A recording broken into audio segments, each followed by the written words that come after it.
How's everybody doing tonight?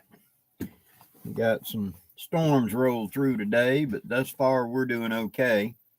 I saw even in Florida they had a bunch of hail coming down. So in big supercells, they'll generate a lot of hail, a lot of rough weather. I wouldn't be surprised that once they move further north, you're going to see a lot of tornadoes out of them. But just hello there, Tiny Titan. Hiram, good evening. It's time of the year. Normally March is the one that comes in with the severe storms, and this year is rather mild. And but now we've got the coming into May, and we're getting these big thunderheads and stuff rolling in. Good evening, Earl. Hello, Southern Trapping. Good evening. Well, I went to the Georgia Bushcraft gathering this past weekend, and it was quite impressive. Had quite a few, several hundred people getting tongue-tied. Several hundred people there, and I hung out with the Fuel the Fire crowd. I'm sort of an adjunct instructor with them, and I put on a class. So it was a lot of fun. Hello, Common Sense Karen. Hello. Sackett, hello there. Terrence, hello. Tim, hello, Florida. I hope y'all ain't having severe weather. I was seeing that post a few minutes ago, that lady scooping up handfuls of hailstones out of her backyard. Thank you very much, Herm. Steve, good evening. Hello to way up yonder. Worm Wrangler, good evening. As soon as I get the next run announced, if you want to get one, Wrangler, jump on in. They're good. They really are. In fact, the one I took, mine, that I took to Georgia Bushcraft, I had several people say, well, can I buy this one? No, that one's mine. And I had to wait to the second run to get mine because the first run sold out and I didn't put one down for me. And by the time I realized that everybody else didn't got their money in, so I had to wait the second run to get mine. 2020, good evening, Alberta. CJ, good evening. Robin, thank you very much. Ted, hello to Central Illinois. Hope y'all aren't having bad weather up there. Y'all have been getting freight train the last couple of months, and now it's moved back south where it should be down here with me of all the storms.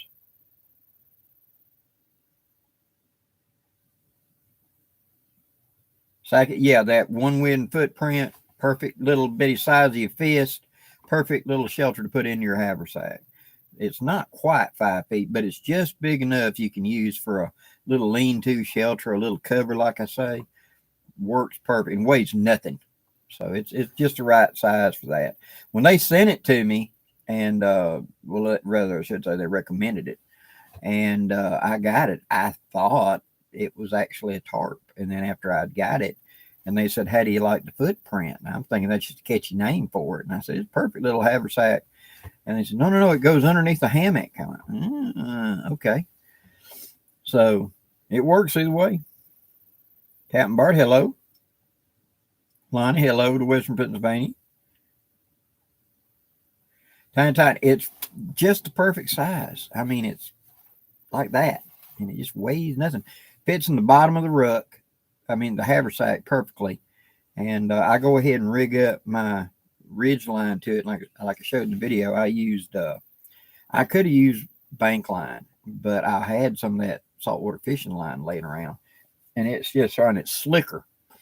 And so I was able to rig it up for that. And it just doesn't weigh anything.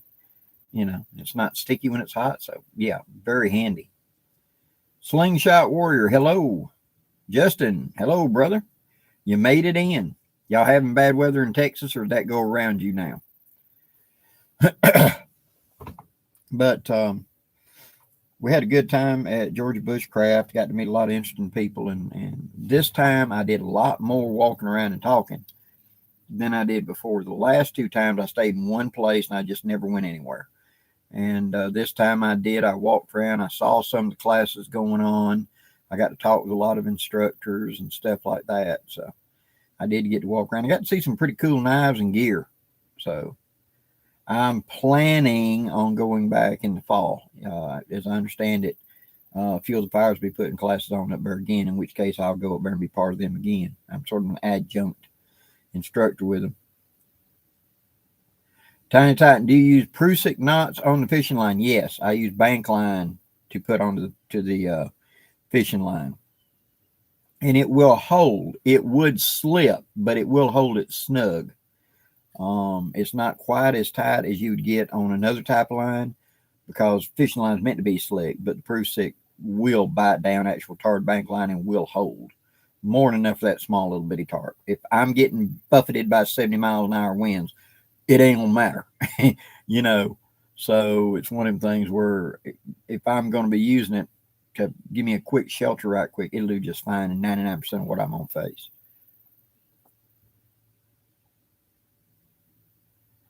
Justin, we got rain, but the bad stuff hit Waco. Yeah, hope them people are all right. Bushcraft Preacher, good evening. CJ. Hello, brother. Jonathan Frisbee. Glad you're in the house. Hope you're doing well, brother.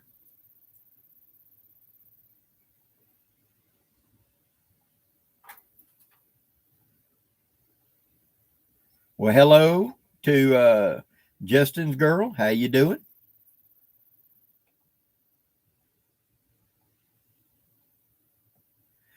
Cat Bart, yes. I will be going to the Pathfinder gathering in June. I will be with Trinity at Racked Outdoors, her booth up there. I'm going to be working with them, working with her. She's kind of like my adoptive niece. And she said, Blakey, will you come work for me and be my barker again? Baby, I'm there. Say the word. I'm on the way. So, yeah, I'll be going up in June for that, to be at Pathfinder.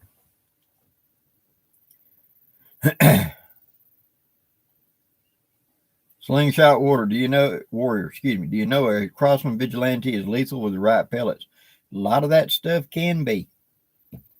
A lot of people dismiss air guns and dismiss slingshots.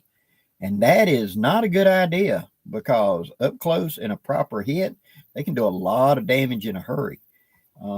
There's a case here 8 or 9 years ago where a young man got killed by one of the single pump air rifles that he had a pointed pellet, and his younger brother shot him. He was about 11, and his 8-year-old brother shot him with it. They were out in the barn, and it penetrated the chest cavity, went through the heart, and lodged in the spine, and it completely dropped the young man, because it was almost at point blank. And then the little boy threw the gun down and ran, and his daddy was leaving. So he jumped in the truck with his daddy. And so the mama looked out the window and saw the boy's head in the pickup going out. Well, the boys went with the daddy. And daddy was going to be gone 3 or 4 hours. And so by the time they get back, and where's the older boy? And they found him out in the barn. He'd done passed away. So do not discredit them things. Up close, they can be very viable survival tools, and they can be lethal at close range. You just got to place your bullet and know what you're doing. A lot of them high-powered ones, they can do a lot. There used to be a guy here in Birmingham, Alabama, built a gun that looked kind of like an AR, but it was a 50 caliber air rifle, and he hunted deer and elk with that thing. So push it with enough pressure, it can do it.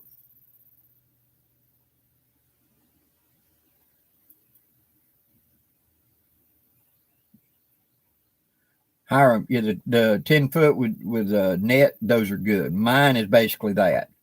I'm still using the same one I got like 4 years ago as my main camping hammock.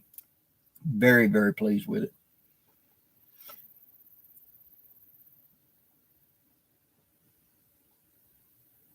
Thank you, Preacher. Yeah, I came up with that concept of locking them together. So I just carry one bag to the camp, separate, and put my bulky bag up, and then have that, because, I wanted my stuff in my haversack, but I need to carry my camping gear, which means I was carrying a rucksack. And then what do you do with the haversack? If you put the rucksack on, invariably they're going to bind up on each other, or the straps are giving you problems. And if you go put the haversack into the rucksack, now you're taking up valuable space that I could have had for food or other supplies. So early on, I came up with the idea of making it a detachable flap. just pull it off and have it be a functional haversack. So I like the idea, and to be honest, I've been surprised when people ain't copied it already. It's one of them things. When you come up with a new idea, you just think everybody's going to make it like that. So hopefully not, but we'll see. K-Town, good evening. T3 Climber, good evening. Bitcoin, hello. Aaron, correct. David Carolina, military slings were part of military weaponry for a couple thousand years. You get a rock moving at high speed, it will ring your clock in a hurry. Break bone if it don't do nothing else. Stun you, make you where the guy with a sword can get in close.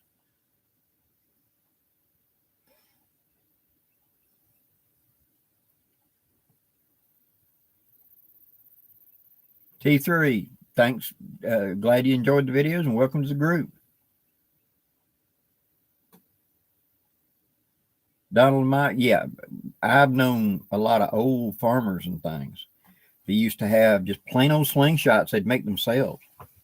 And there used to be an old gentleman that I would see him stand up on a tractor and kill a bunny with a rock and then stop the tractor and go over and pick up the bunny and throw it in a croaker sack he got on the thing, and he would be out cutting the hay fields and he'd be hunting at the same time. He'd just stare, stand up and kind of keep staring. He just thunk. He'd take bunnies with it. He was deadly accurate with that thing.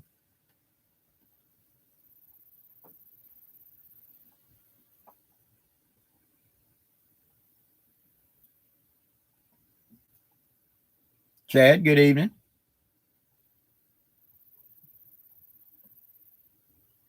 Well, good evening to you. I'm doing okay. We've had a little in and out rain like y'all have. Pretty much the same thing like y'all are getting. The band just comes north to us. Hasn't been real heavy, but we've had quite a few thunderheads roll around us, but a couple of lightning strikes. That's been about it. Good day to take a nap. Donald, I have got out in the yard and played with it, but I'm going to tell you right now, Blackie ain't that accurate yet. I'm not going to get on camera till I can hit something with it. But I have played with it, the slingshot.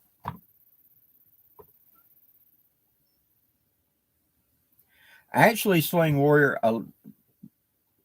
up until about 1800, air guns and muzzleloaders were comparable in power. Lewis and Clark took one going west to hunt small game with and would fire, I think it was a dozen times without refilling the reservoir in it. And they would do a demonstration of it as a repeating rifle. Garibaldi or whatever was the name of it is made in Italy. And China actually had a 50 caliber air gun that would kill a man at 500 yards. They just tied up prisoners and shot them to prove the gun would do it. But that was in like 1500s. They had it. It's amazing. It was only with the advent of percussion guns, really. About that era, 1800, 1820 is where the air rifle started kind of fall to the side. It was a gun of choice for a lot of the elite and the expensive people because it took a watchmaker to make one and do it well.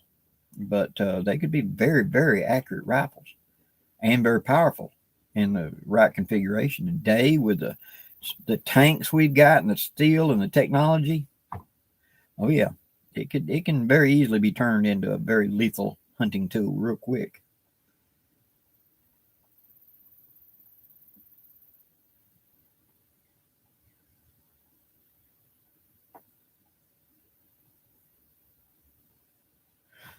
John Hamilton, Blackie, any experience with the German or Australian military surplus? The German Parker and the M65 copy are not very well made and seem durable, but I've not worn them in the woods yet. I have used quite a bit of the German stuff, as you see a lot of the Bundeswehr shirts I wear. The German Alpine rucksack is one of my all-time favorite rucksacks. I've had one or two of those M65 copies over the years. In fact, I think I gave one away at my event that had come in. They're not bad. They're not the quality of the Americans, yes. But quite often, they viewed theirs as like an outer shell. And their inner layers were actually more important to them than that outer shell because they figured they're going to get wore out and dirty and get holes in it. real quick, because remember, Germany and Austria, a lot of cold country, a lot of mountains. And so they didn't put a lot of money in those because they got wore out easy. But it works okay. It's just not the quality of the American. But as far as the packs and other stuff, can be very good gear.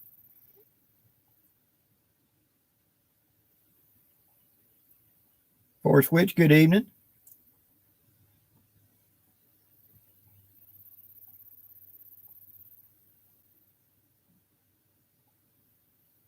Yeah, Aaron, that was one of the things they do. They'd be encountering a new tribe, and they'd bring out that air rifle, and they would shoot rapid multiple times whenever everybody knew about what a single shot was. And so it was to impress upon the natives the impression that all these guns of the whites were rapid fire and make them less likely to attack, when actually that's the only one they had. But it was good publicity, and it was a good way to impress. So,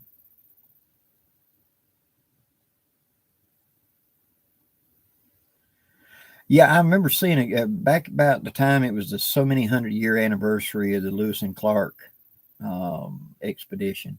There was somebody that was making copies of that gun. Good evening, Bear. Bear's in the house.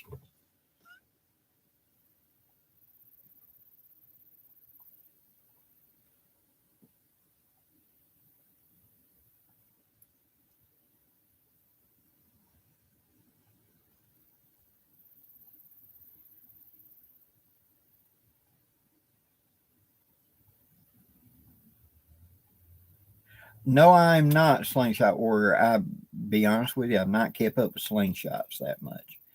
Um, I know that there are people that are really good with it. I know that there are magazines and articles dedicated just to that sport now.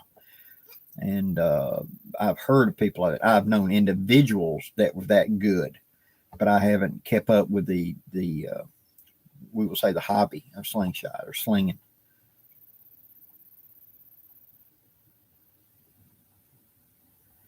Gorba, Blackie, are you thinking about making a cane pole fishing video series? Yes, I am. And I promised y'all I was going to go fishing, and now I've got some of my events out of the way. And in fact, I'm going out this weekend. Someone is coming to camp with me, and we're going to go fish some.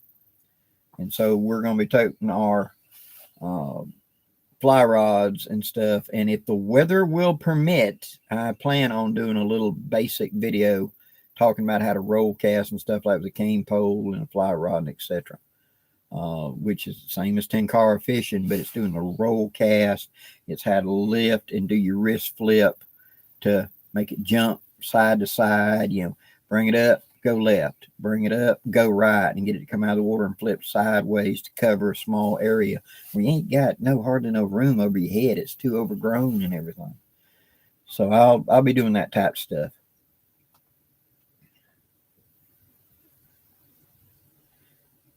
Washburn Billy, welcome.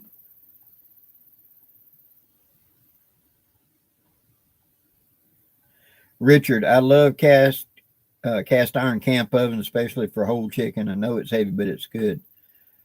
You're correct. I like the one that's got the lid that's also a frying pan that can sit on top.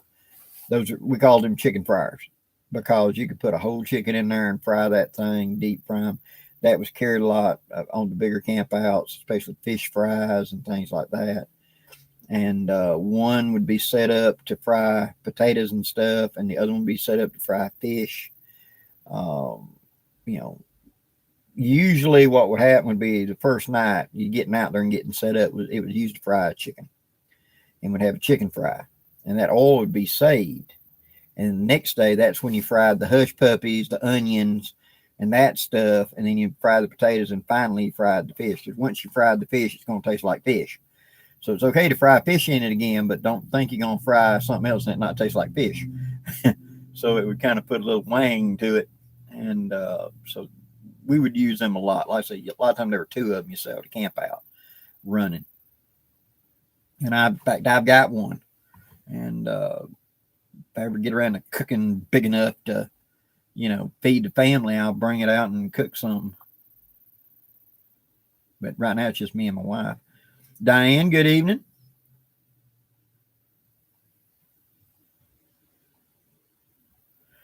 Blackie, what's your favorite fishing line to use? I'm usually down here around a lot of brim and stuff like that. So I stay around 8 to 10 pound test line. And I really do like spider wire because it's a stronger diameter. It's a stronger line in a small diameter. So it's about like a 4 diameter, like a 4 pound test size. So it's really small. I like moss green that blends in, doesn't attract a lot of attention and things like that. And I like the braided lines like it because whenever a lot of these waters down here, ponds and stuff, people have used cinder blocks for 100 years for boat anchors, a broken cinder block, and they get lost or left out there. And so the fish goes around it and tries to cut the line, and it doesn't. When you bring him up monofilament, you can't tell it because you got him out and you brought him up. But you can look at braided line and it'll be fuzzy, and that tells me it's damage. I need to change it.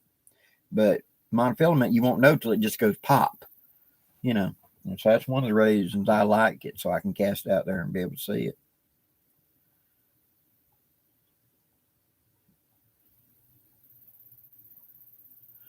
Aaron, what are your thoughts on the Mosin for such a rifle? Very tough, robust rifle. If you hand load for it, you can do anything a 308 or a 30-06 can do. Very rugged, reliable. The Mosin is even in the book of sniper rifles out to 800 meters. So with proper procedures and stuff, it can hold up very well, especially for a very rough, tough rifle. You ain't got to worry about a lot of parts breakage. Very good choice.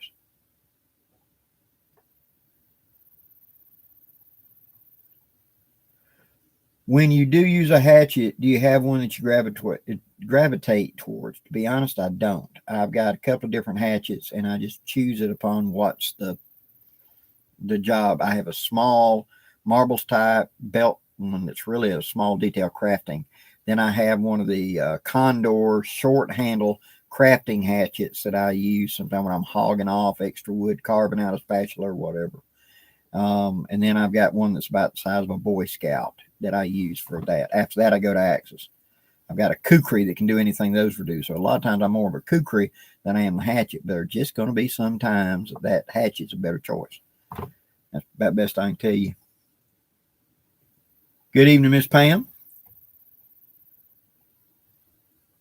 What caliber is the Mosin Nagant? 7.6254 rimmed.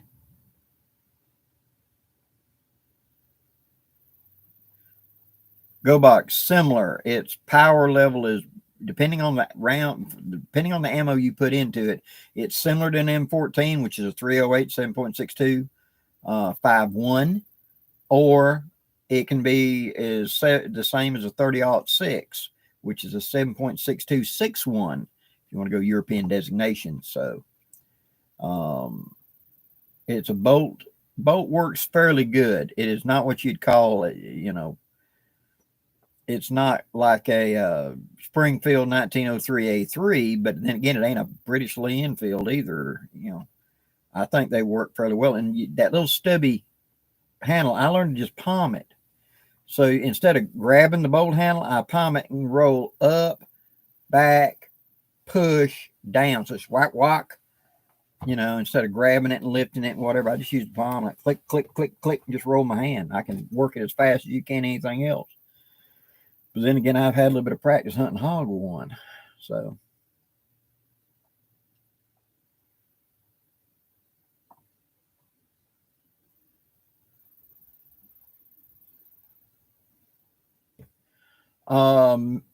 Metalworks, can you get me a list of vendors at Georgia Gathering? Want to do some online shopping? To be honest, I don't know. I would go to the Georgia Bushcraft Gathering website, and they normally list vendors, and that site should be up right now listing everybody that was there for this past weekend. And so they should have a list of vendors there that you could get from. Be the fastest way to go, I can tell you.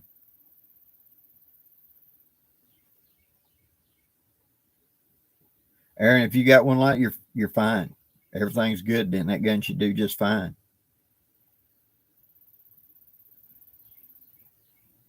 Tim, good evening.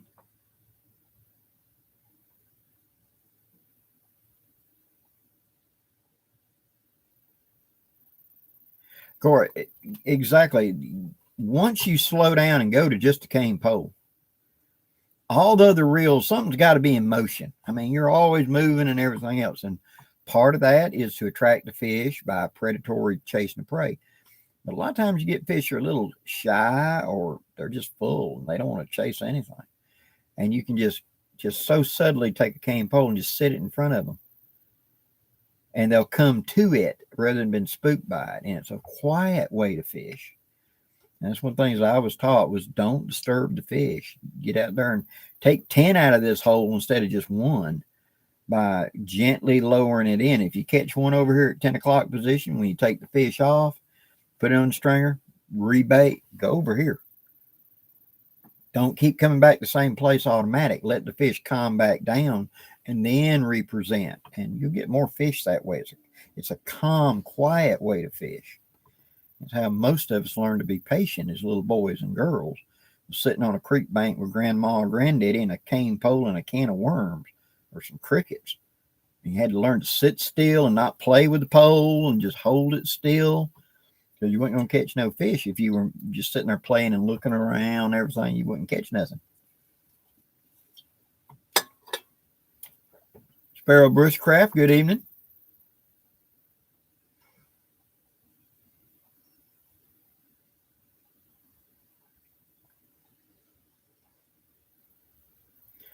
Garen, would you say the 30-06 is more versatile than the 308? Yes, because if I hand load, I can easily load. The only difference between the 30-06 and 308 is power. Bullets are identical.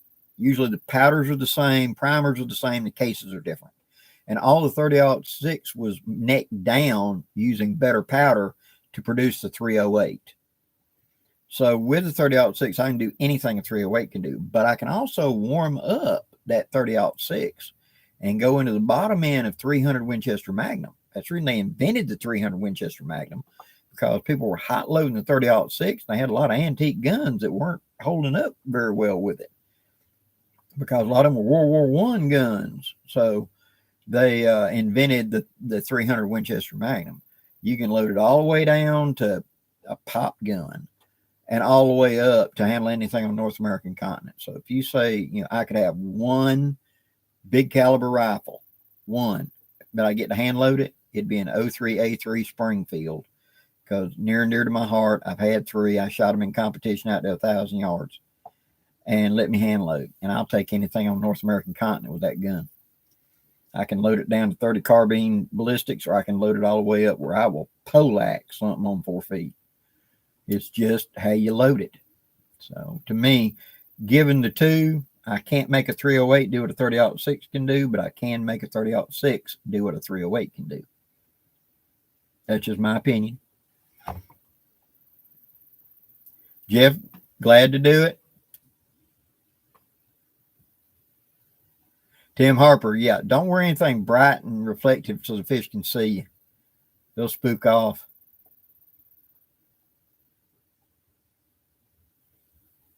Camping gauge free. Cool.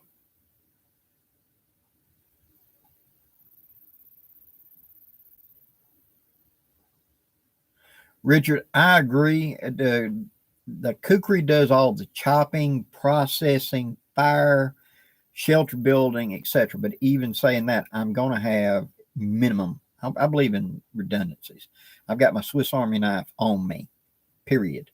Then I'm going to have, if I'm toting that big knife, I'll tote a smaller knife, in between. I mean, like I love the neck knife. I love, that little bitty WC Mini right there, and let the Kukri do the heavy chopping, and etc. Use it like you'd use an axe or whatever. In fact, we had a little impromptu Kukri class up at the Georgia Bushcraft.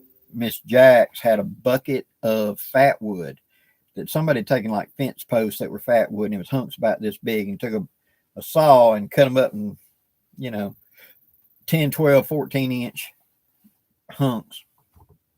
And it was obviously just a gnarly core. out of a pine, but it was really good fat wood. And she wanted to split it up into usable pieces to use in the class. And I said, bring it over to the tent and I'll get my kukri. And so I set a stump up, brought out, and I was just going whop, whop, whop. Hand-sized slabs were just flying off every stroke. And in probably 5 minutes, I reduced that entire bucket down to hand-sized slabs. They're just effortless. And then I let people try out the kukri, and they were amazed how well it would bite in and just sink into wood with just little or no effort. Great tool.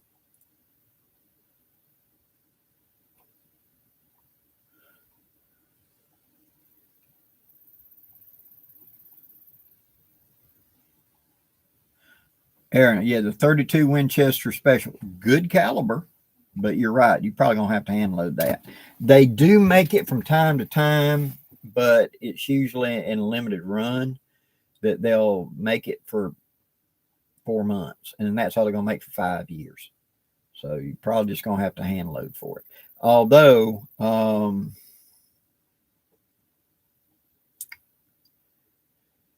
it's one of the ones with cowboy action. Comes out of Montana. It's a ammo company out of Montana that specializes in cowboy action stuff. And you can get like 38, 40, and a lot of the other stuff. And I believe they do 32 Winchester. So you might want to check with them. But just look up cowboy action 32 Winchester and see what pops up. And see, I know it's in production somewhere. And you'll be able to get you some to get you going.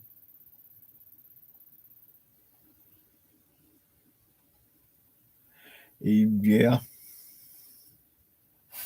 Okay, somebody was asking a question and it ran by. Justin, where can we get a kukri like yours? Online off Amazon, look for Gurkha, Gurka, or Kukri, Kukri house, and they'll pop up. Mine is a champura, which is CHOM or CHO. It means chopper, and it's thick. It's almost a half-inch thick at the top. It's a hatchet. Okay. If it's thin, it's a surupti. Think machete. So if you're wanting it for wood work and etc., get the thick one. Get a champura. And if you're not sure, look for a British number 2, because that was issued to British soldiers for a long time, and it's a good field knife. It's thick enough and strong enough, and it'll do a good job for splitting campfire wood and stuff like that.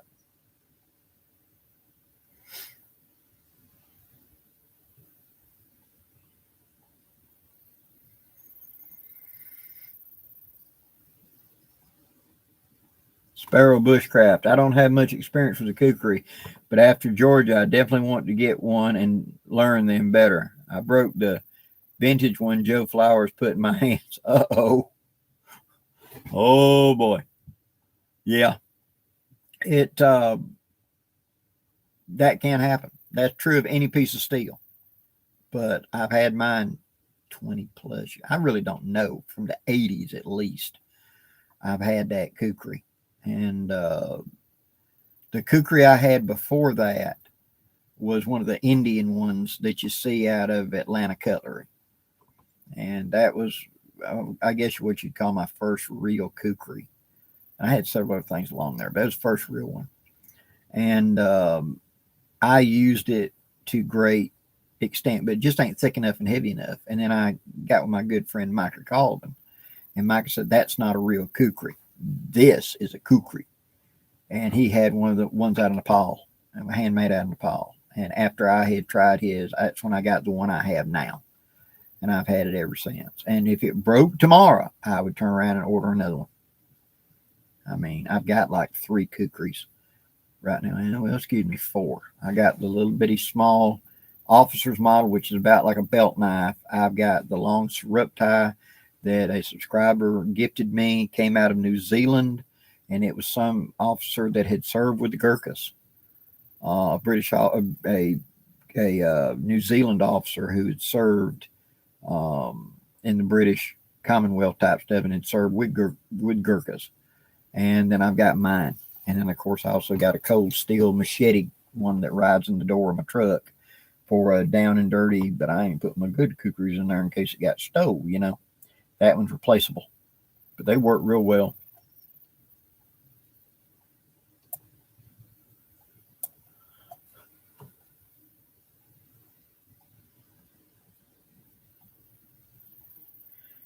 K-Town, fatwood is the most underrated fire starter. Most people I talk to don't even know what it is, but up here, literally everywhere.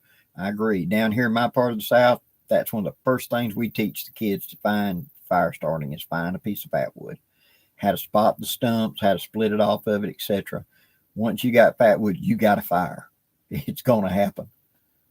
Snapper, good evening. Great. I'm glad you enjoyed it, Snapper. What caliber did you try it on? Was it in a percussion or did you dip modern bullets in it?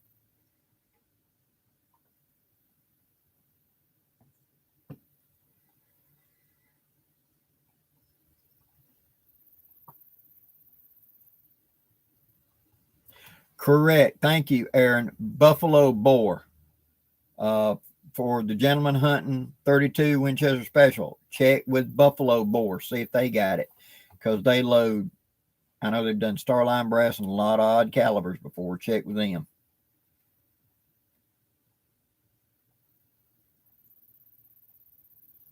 Chad, hello to Montana. I agree. Corba, Blackie, do you ever make your own arrows? When I was shooting a bow, shooting my hickory bow that I had, yes, I made my own arrows. I taught archery for Boy Scouts, and we had to make arrows as part of the class. And I made my own arrows. I ordered cedar shafts from Archery Supply. If you look on the magazine rack, you'll find a magazine called Traditional Bower. If you look in there, you're going to find suppliers that will supply you. You can order just a bundle of shafts or whatever ready to go and put your own fletchings on it, heads, etc.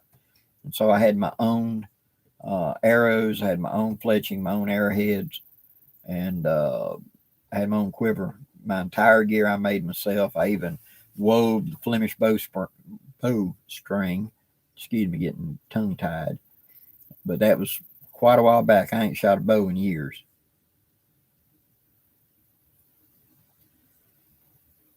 K-Town, do you ever use char cloth? Oh, yes, I have. For 20 years in living history, I use char cloth a lot.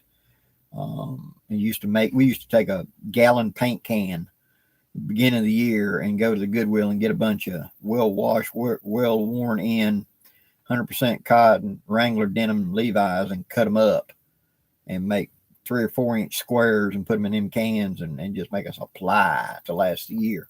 Because that's all we used was char cloth in them days. And it works very, very well.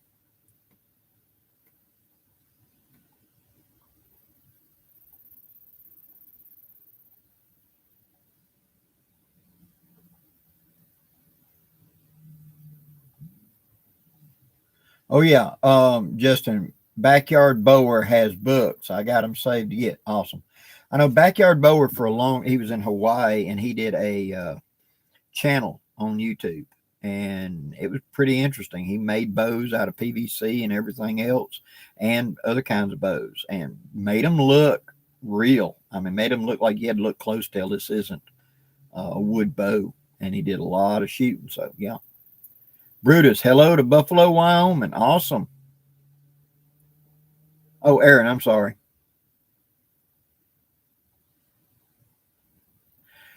Aaron, you're probably going to, that caliber, you're probably going to have to just reload it. Now, the good news is I believe Lee Precision has a mold for it, and that's going to run you about $30-something for the mold. Okay. And that caliber works really, really well with cast bullets. As far as the primers, standard rifle primer. Brass, Starline used to have the brass, but look around and find the brass. Now, the good news is you can reload those brass a bunch. So you're probably going to get, as long as you don't hot load it to the max, you're probably going to get 20 or 30, maybe 50 loads out of those brass before they finally give up the ghost. And usually in the Winchester, at the rear of the cartridge on the body, there'll be a ring start to form. Because when it fires, the bolt actually compresses just a bit, and the brass is stuck to the chamber, but right there at the head, there's a little bit of give. And you'll see this ring start to form. When that ring you'll learn, educate yourself. When that ring gets all the way around, starts to get kind of shiny, it's time to retire that brass. It means you just load it one last time and put it in the box and buy new brass and say, okay, this is loaded up for hunting ammo, because when I eject it, I ain't going after it, in the deer stand. And that's X ammo. And I haven't got any out now, but let's say for my guns, I have some boxes of X ammo. And what that is this brass has now reached the end of its life. It's still usable, but it's questionable now how much more I can go. I would load it with the correct load for the gun that goes to, and I put a great big X on the box, and that goes into the ammo can to be stored ammo.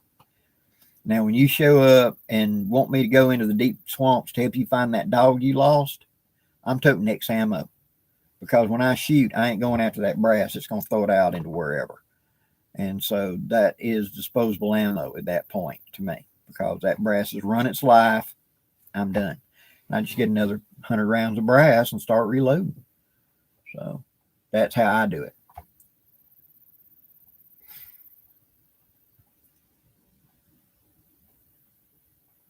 Ryan, hey Blackie, planning on going to the camp craft gathering in the fall? To be honest, I didn't know they were having one in the fall. But I enjoy going up there to see Jason and them. He's got a great group up there. So I don't know right now. We'll just have to see what the dates are, but I wouldn't be opposed to it. I could go up there. Me and Trinity could hang out again. She lives in Kentucky too. So. Corbett, Blackie, what light source do you use at night? Headlamp, flashlight? Actually, what I usually carry, I always carry in my pocket. In fact, I just took it apart to clean it. I got this Olight Baton 2. Olight Baton 2. I can clip it to a hat. I can hang it on a necklace and let it shine straight down. And this is a little clue for you guys. When you're sitting around the fire with everybody else and you got a headlamp, don't put it on your head. Hang it around your neck so it shines straight down. So when you turn to look at John, you don't blind everybody.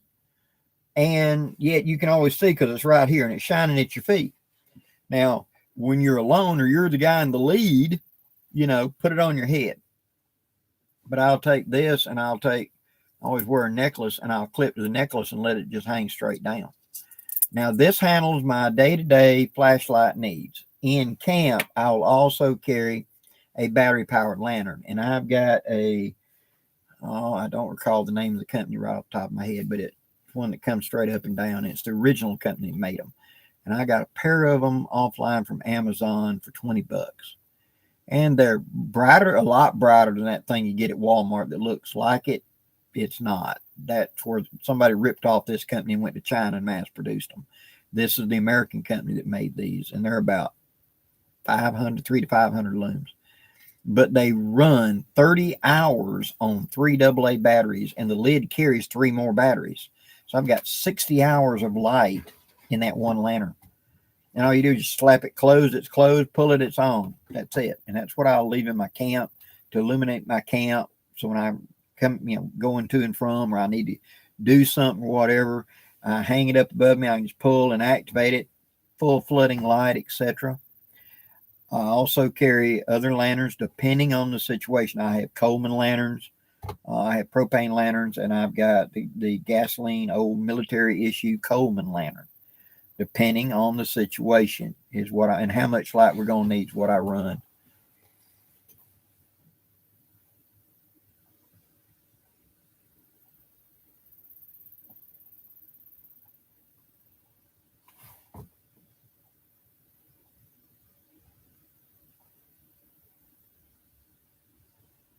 Oh, snapper, cool. Yeah, I've tried it. I've tried dipping 45 Colt, 4440, 44 Special.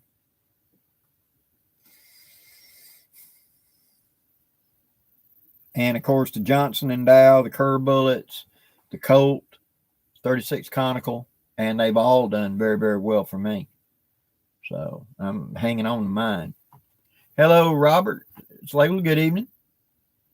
Bont. Yes, thank you, sir. That's the name of the lantern. Bont. B-O-N-T. Bont. They're They were a good deal, and I got one for me and one for Mrs. Blackie. And like I said, 30 hours.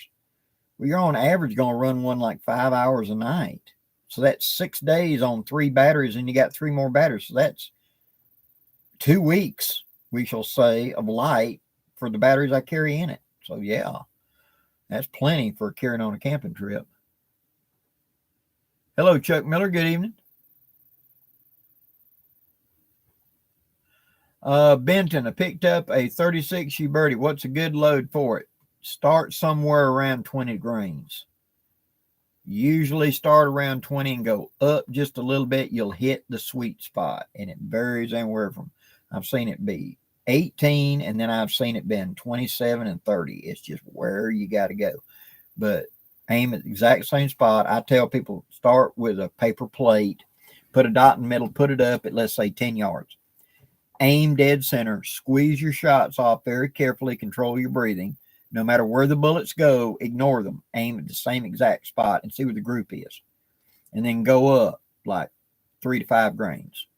And you watch the groups, and suddenly the groups do that. Now you're in the ballpark. Now start playing around with that. Can I add a little bit more? Do I compress it a little bit more? Do I need to tap it and settle it until you get the groups drop down even further? But you'll find the sweet spot. But I always just start with 20 grains and inch up just a little bit at a time till I find it. Hope that helps you.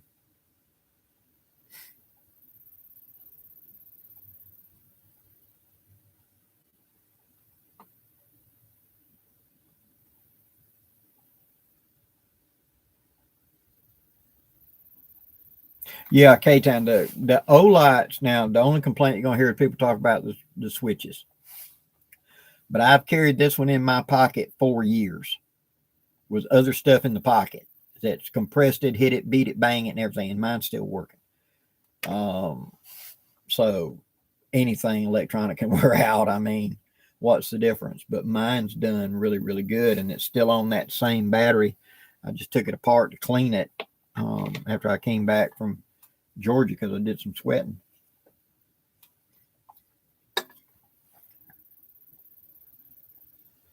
Yeah, Chuck, those 500 lanterns work very well too. Yeah. James Singer, good evening. You're fine?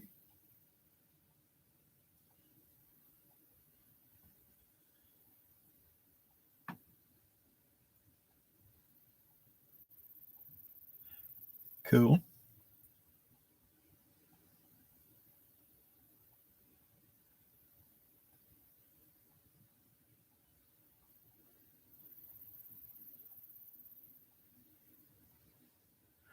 Okay, Pam is saying try using 3855 cases to load 3240. May need to anneal the case mouth, soften it, trim to fit. That's correct. You just manufacturing the brass that way.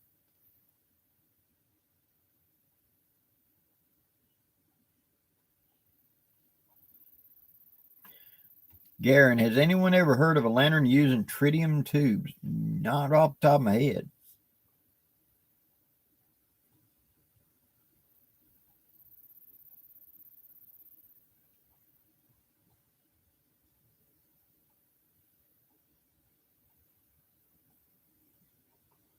I have, Gorbach, I've heard about the new Henry big boy revolvers. I've seen quite a few of them pop up, which means they're sending them out to influencers to get some input on them. I have not known anybody personally yet that shot them, but they seem to be a fairly good gun. You got to remember, H&R for years made a budget level entry revolver in 38s and 22s and stuff like that. And when I look at that gun, I think of those H&Rs.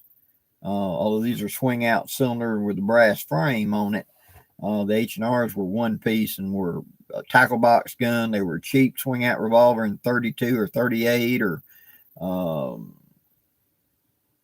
22, 32, and 38. I think it's the only thing those were in that I can recall of ever seeing. But those Henrys are making quite a splash. I hope they make a really good gun.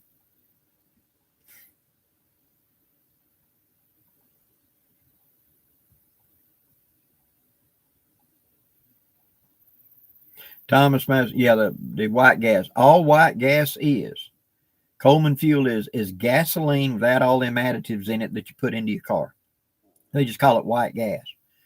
But if you try to burn gasoline in them, it'll clog it up eventually, because all those additives that are put into your car tank to keep your valves from getting too hot, the lantern don't burn them worth a flip.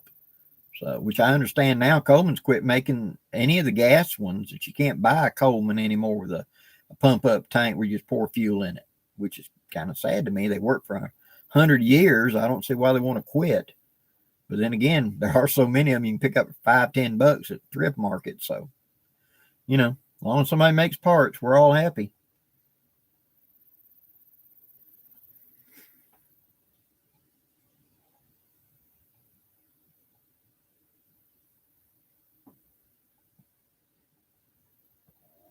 Yeah, Snapper. My uncle, he got a bullet mold years ago for the 41 Long Colt, which is that hollow base.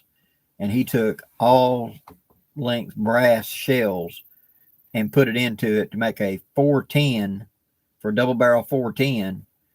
He called it slugs in the 410. He took deer with it because that hollow base would swell out. He put a set of rifle sights on. The gun club he was part of would not allow rifles. It was shotguns only.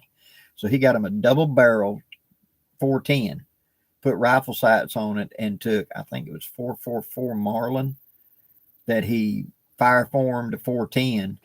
And then he put the 41 Long Colt bullet in it from an old original Colt mold. And he could out at 75 yards hit a coffee can with it.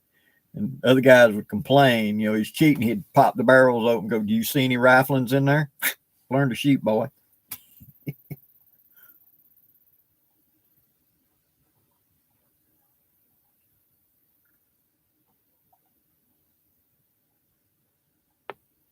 K-Town, yeah, them MSR pumps, they'll burn anything. Bug spray, alcohol, if it pumps up and you make it catch, it'll do it. I know a preacher that he would be a evangelist, and they would go to third world countries and all kinds of stuff, and he carried one because you never knew what kind of fuel you was going to get. And he talked about he's run it off bug spray, he's run it off alcohol, he's run it off hooch, white lightning. You know, he said he even got,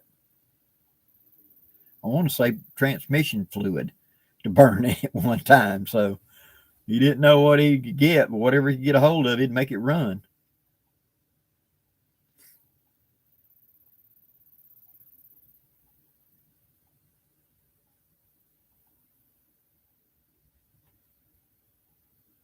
Oh yeah, 2020, you could.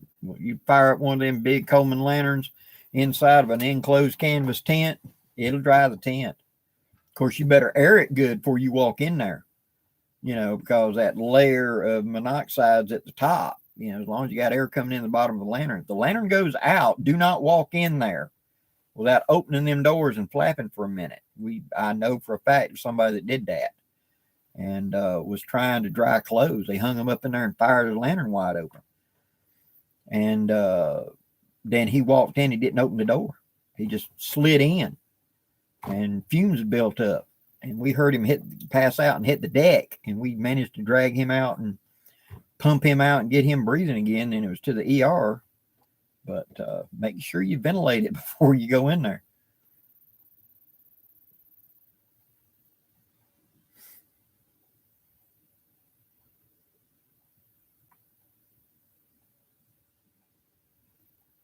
Richard, I have held one of those Condor kukris, and they seem to be fairly decent. But like you said, you're probably going to need a little tweak here or there.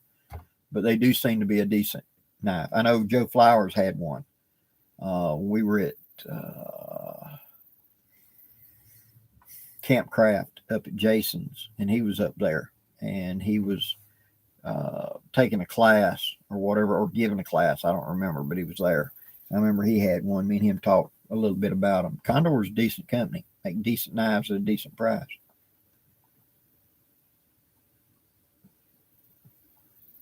Snapper, yeah, but that hollow base bullet was designed to flare out and fill the bore.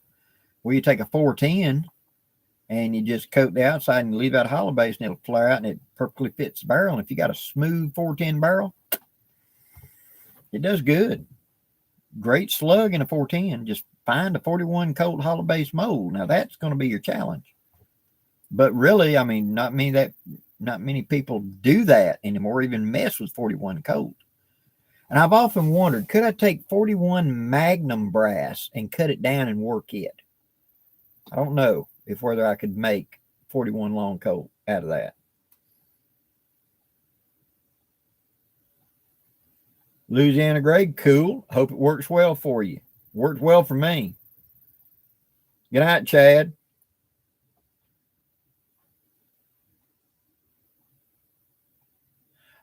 Chuck Miller, thank you very much. As I understand it, there is a Georgia fall gathering. As I understand, I haven't got a date yet, but as I understand it, and they're normally double the size. They're normally the biggest thing they hold there at Georgia Bushcraft. The spring one's the small one, but the fall one's the biggest one, and they got more vendors and everything else. And I plan, talking to JJ and them, if they go back up there, which that seems to be the plan, then I'll be going back up there as part of the team.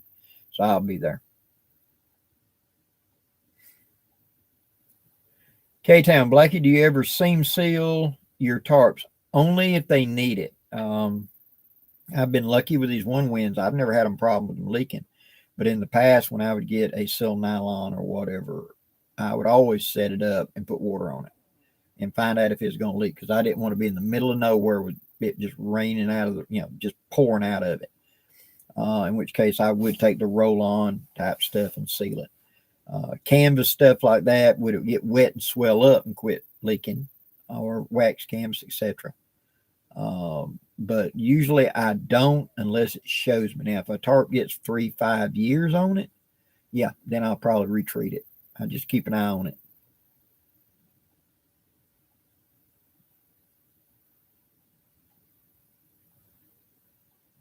Snapper, that's true. That's half the fun, is getting an old gun to shoot.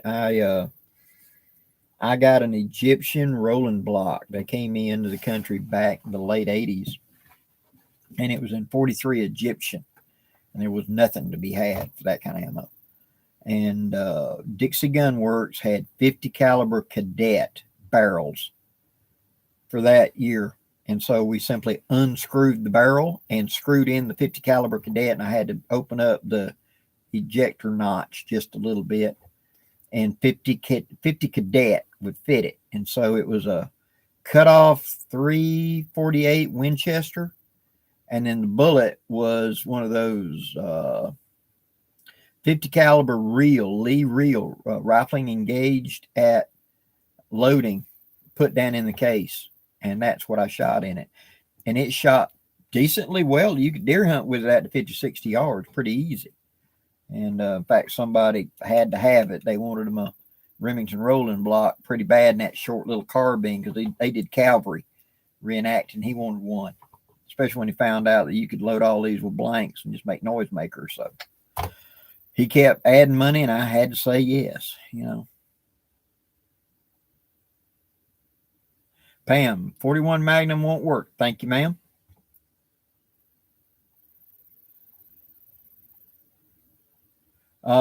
Justin, Miss Pam says it won't work. She's done looked it up in the cartridge book and found out that the base is either too small or whatever, won't work 41 Colt.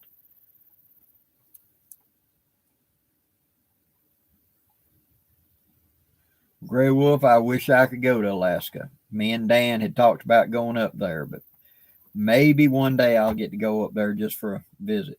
Good evening, Stephen. Jeff, any experience with the Rock Island 38 Special? Yes. Actually, a very decent gun for such a cheap price. Now, the finish is not great, but as far as accuracy and reliability, the one I had it for quite a while, and it shot very, very well for its size. And that little thin hammer, round those edges a little bit, I'm going to tell you. But other than that, it shot as good as a little Colt, and I was very impressed with it. And the ones they've got now, they're bringing in now, are even better. I'm thinking about getting me one with a longer barrel, just because the 38 I've got right now is a real short barrel, and I'd like to get me a little bit longer barrel and play around with that caliber again, In fact, today me and Bear were running ball, casting bullets, and I was casting 158 grain 38 wad cutters, because a lot of the 1980s guns were sighted in for that bullet. And that's what we shot and used back in them days. Nowadays, you can't hardly buy them, can't find them. Everybody wants a light bullet real fast, and the sights are wrong. And so I've got them and went loading again for me and a couple of friends that have those kind of guns. But I'm thinking about getting me a little bit longer barrel, like a 4-inch barrel one. I was a big fan of the Smith & Wesson Model 10s. Though you could pick those guns up $75 a piece, a lot of police trade-ins and stuff, and clean them up, slick them up. And they were a great little hunting gun for bunny busting and stuff like that. So I'm thinking about getting me a Rock Island with a longer barrel I'm playing with, especially for $200-something new. Hey, why not? Hello, sir. Mr. Will.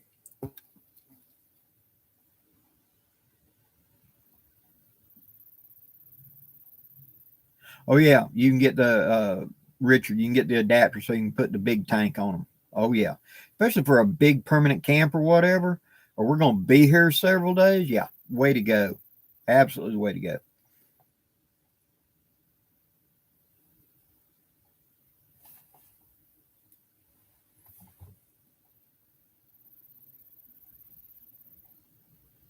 Cool. Snapper, I'll keep that in mind. Ah, that's it. You're right. It's 386. It's a true 38, ain't it? 41 Colt.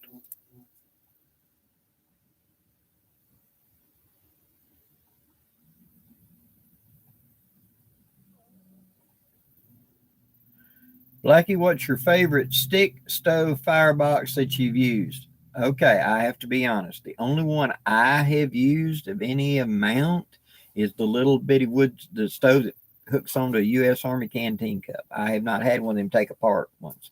Now, my friend Roger, he had one, and we played with it a little bit, but I can't quote a name. I think they're pretty cool little origami sets, and yes, I fully agree. They're very viable as a way to carry for a quick fire without having to build a fancy fire, especially just heat up some water for chow and move on in 10 minutes. Especially if you'll take it and take dry pine cones and crumble them up and drop the broken pine cones down into it, and then stick a piece of fat lighter and set it afire. It'd make a very hot, very quick fire, but it's only going to burn about 10-15 minutes, which is more than enough to heat up a pot of chow, coffee, or water, or whatever. And then by the time you're done eating, it's ash, it's out. You can shake it out and take it apart and take off. But the only thing I've used is the little bitty canteen cup stove, and I've demonstrated that in a video before of how I've used it. So, sorry, I'm not high tech enough to have the fancy gadgets.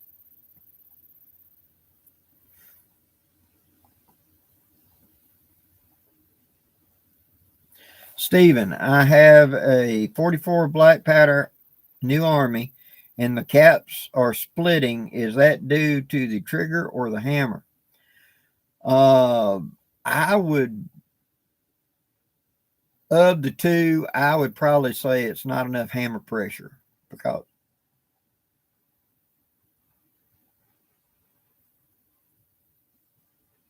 hearing something here. I don't know where I'm hearing. Huh. When it fires, what's happening is the hammer's rearing back just enough, and it's allowing that pressure to pop it. If you change out nipples, you may cure the problem. It's the hole in the end of the nipple, the orifice, can be too big. And I've noticed in the last couple of years, coming out of both Pieta and Uberti, and both of them, I think they get their nipples made from the same company, that the orifice has gotten bigger, and it's letting too much pressure blow by, and it's splitting the caps. And so, of the two, I would try to strengthen the spring a little, but to make the hammer, hold a little tighter. But on my gun, ones I've had, the last couple I've had that have caused that problem severely, like that pocket model in 36, I changed out the nipples, and that made a big difference. Now I've strengthened up the hammer a little, like I've shown in a little video, to put just a grunt more tension, and my jams have just about disappeared now. I'm more than happy with it now.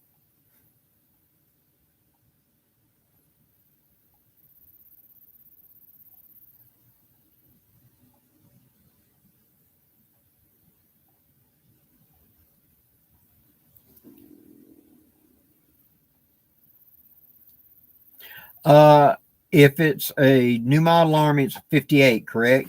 Look in the front of the grip and there's a screw. Make sure that screw is tightened down. It adds tension to the spring.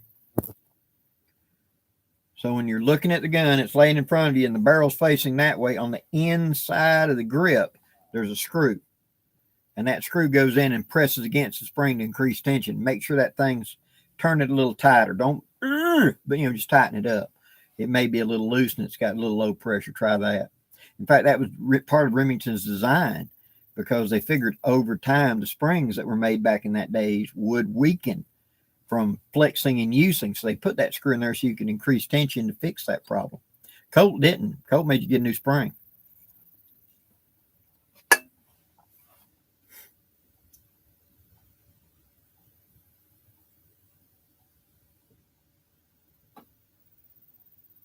Edgar, I do remember when Made in Japan was junk.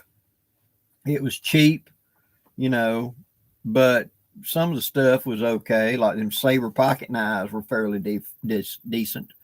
But if it was a Made in Japan set of wrenches or something, forget it.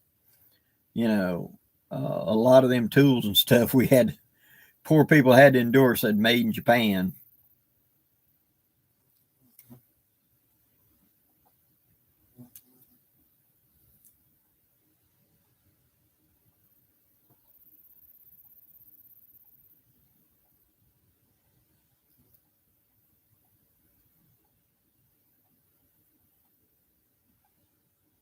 True, K-Town, I understand you. Yeah, have a little backup.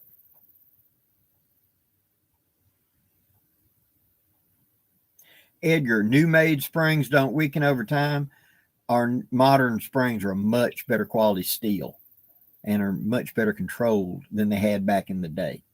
That's the reason that the nipples are removable from the cylinder, because they expected with the metallurgy of the day that they would wear out.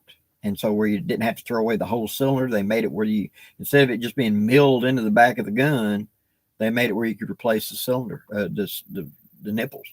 And so the metallurgy of the day was just not that great. It was not until really the Bethlehem steel of the mid 1860s started coming in. That's the reason that Colt was the 1860 Army. He kind of went a little overboard and made fluted cylinders from it because they started making it out of this better steel, and he thought he could lighten the gun even more. And they didn't, they split. And so he went back to the rebated cylinder. But by the end of the war, the steel had come up enough that it was more reliable that they talked about reintroducing that rebated cylinder.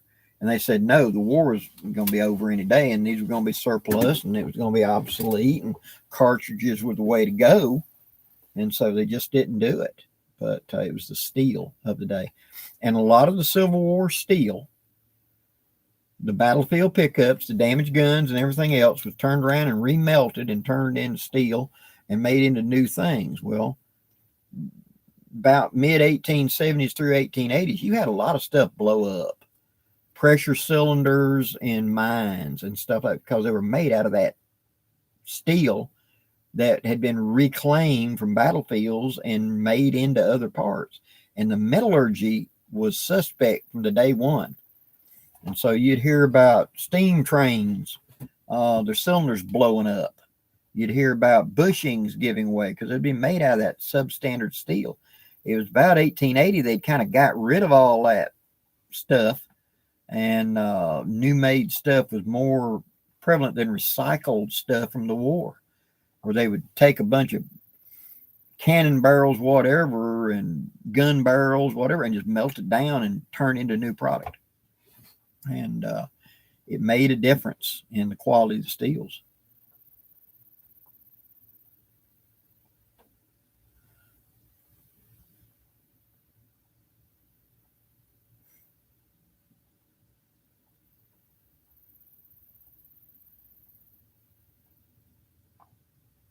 Yeah, Edgar, exactly. Pot metal. We threw it in, we melted, made it into something else. A lot of those 73s that were coming out of Winchester were using pot metal, and they had problems early on. where levers would snap and stuff like that. And so it was only about 1880 or so, you really start seeing that disappear in a lot of the complaints and stuff about thin metal breaking and pop metal. So, man, there were just tons of it. It was surplus. We could do whatever with it, cheap, and we didn't know what the metallurgy was.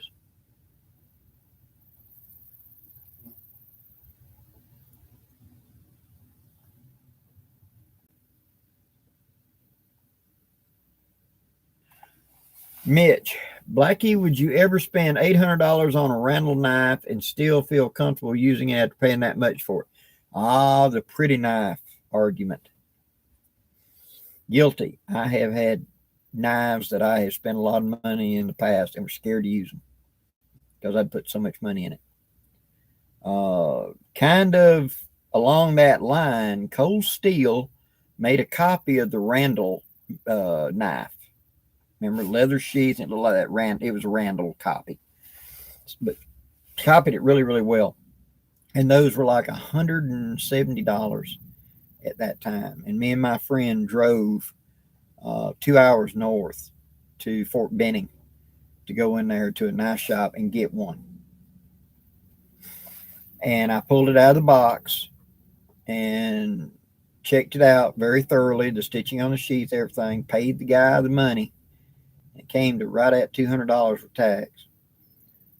And I threw the box in the garbage, and we walked out into the parking lot. And I'm holding the knife and I'm holding the sheath. And their parking lot, Ranger Joe's is where it was gravel, those white gravel rocks parking lot. And I looked at Micah and I went, "This is my knife." He went, "Yeah." I went, "This is my knife." He went, "Yeah, dude, it's your knife." I went, "Okay." And I threw it straight up in the air about 10 feet. Freaked him out. It hit the ground. Pang, dang, dang, dang. I took it and I sidearmed it across the parking lot. Bing, dang, ding, ding, ding. Across all them rocks and gravel. I scratched the hell out of it. Now it's a knife. Now I can use it. And I carried that knife for quite a while and used it, but I had to ding it up. I knew it was going to come home. It was going to go in a drawer. I just knew, even though I wanted it, want to try it, I'd play with it, but I just knew I was not going to carry it because it was such an expensive knife. And so I just couldn't make myself do it until I dinged it up. Now it's just a knife.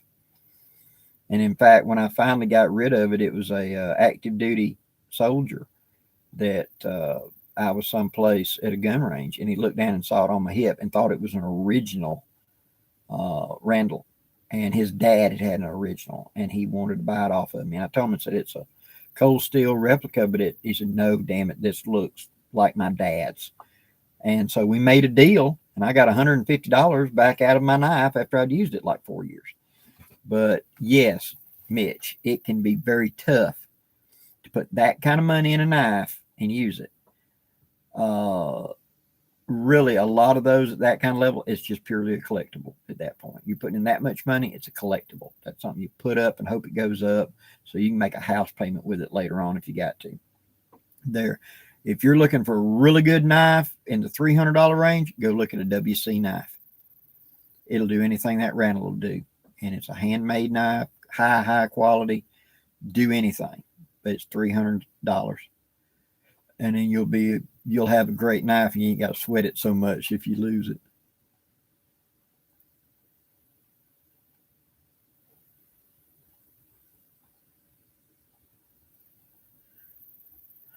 Richard Hayes, what size camp oven do you recommend for all-around cooking at camp? If it's just me, it's an 8-inch Dutch. If it's me and a group, I use usually a 10 or 12-inch. I have a 8-inch Dutch, which is perfect size for 2 people. A 10-inch, which is perfect size for 4 people. And then the 8-inch becomes the dessert. Bake bread in or make cobbler in, right? And then I have an 8-inch deep. That thing's that deep. That's a Dutch oven that's really deep that I can feed 4 to 6 people, depending on what it is that we're cooking. So I have 3 Dutches that I use. And over my 20 years of using them in living history, they never let me down. But getting a really big one, yes, if you've got a big crowd to cook for. I think it's overkill. And so really the 8 and the 10 is what I recommend. Farrell, blackjack knives used to make copies. Yes, they did. And they made a fairly decent one. Jeff Conley, even if I had Elon Musk money, I don't think I could do an $800 knife. It just depends on what you want and collectability. You know, are you buying it as a collectible? In which case, yes, it's an investment. Are you hunting a field knife? You can get a really, really good knife for a lot less than that for a field knife. A knife's name does not automatically transfer into knowledge, skill, and experience. You can't buy an $800 knife and have 40 years of knife skill just because you bought it. I wish you could, but you can't. And so it really turns out to be, do you really like the knife? Do you really want to use the knife? Is it worth it to you? It's your money. Go for it. I'm no one to judge because, by God, I have wasted a ton of money on fancy, fancy knives that weren't designed to really work. Man, they look sexy. Woo! Thought it was great, you know.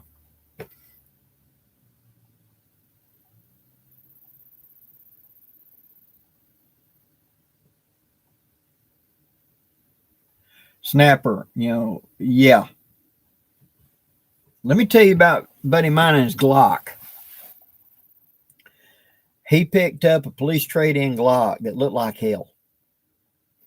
And he wanted a truck gun, one he could leave in the vehicle, that if it got stolen, he was only out $200.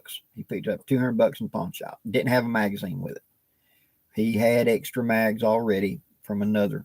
And so he just fitted out, made sure it was perfectly functional, shot well.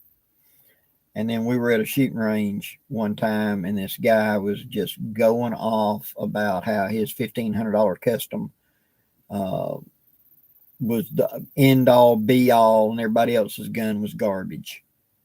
And we had a belly full of it. And he was challenging anybody, saying that my gun can do anything any gun here do and do it better. And my friend walked up and said, "Really?" He said, "Yeah." I said, "What's the bet?" He said, $100. He said, "Okay. My gun versus your gun." He went, "Yeah. Okay." He walked down the range because his range cold, and he set up a Coke can. It was indoor range. Set up a Coke can about 20 yards in, 15 yards in. He walked back, and the guy said, "You're not allowed to shoot at the floor." He said, "I know." And he brought the gun up and he shot at the target and made a perfect little group like that. And then he took the gun and threw the gun and knocked the can and said, "Your turn. I'll set the can back up." Oh, you can shoot, but you can't throw your gun. I thought the guy was going to have an apoplexy moment. He said, "What? Hit the can with the gun. Let's see you do it. Run the gun dry, then hit the can." He wouldn't do it. Sometimes an ugly gun can have an advantage.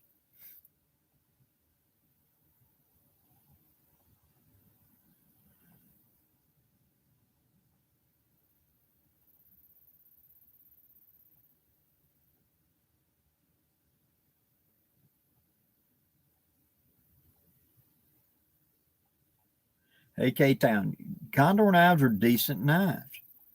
No, they're not whatever. Yeah, but they're decent knives. I'm here to tell you. I got a couple of Condors. The knife I was carrying before I got my WC knife was a Condor bush lower.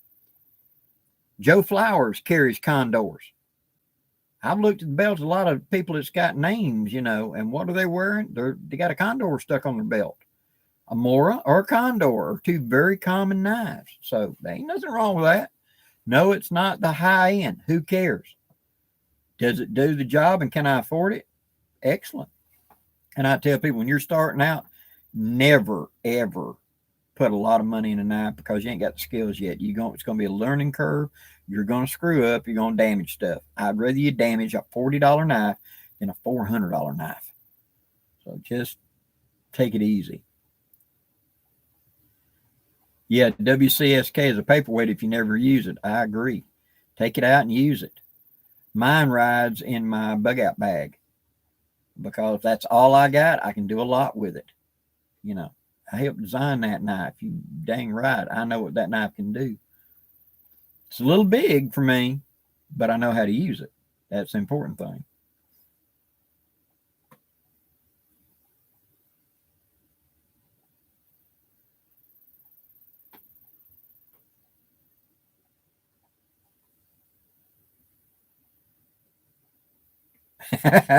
Robert Slagle, yeah, it probably was a Cubs in the store bought.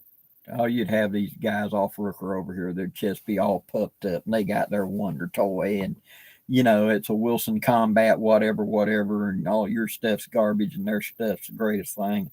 Half of them couldn't hit the inside of a bus, you know. But oh, they went and bought the fancy gun. They want the perceived skill and respect to having such a fancy race gun. It just, you know.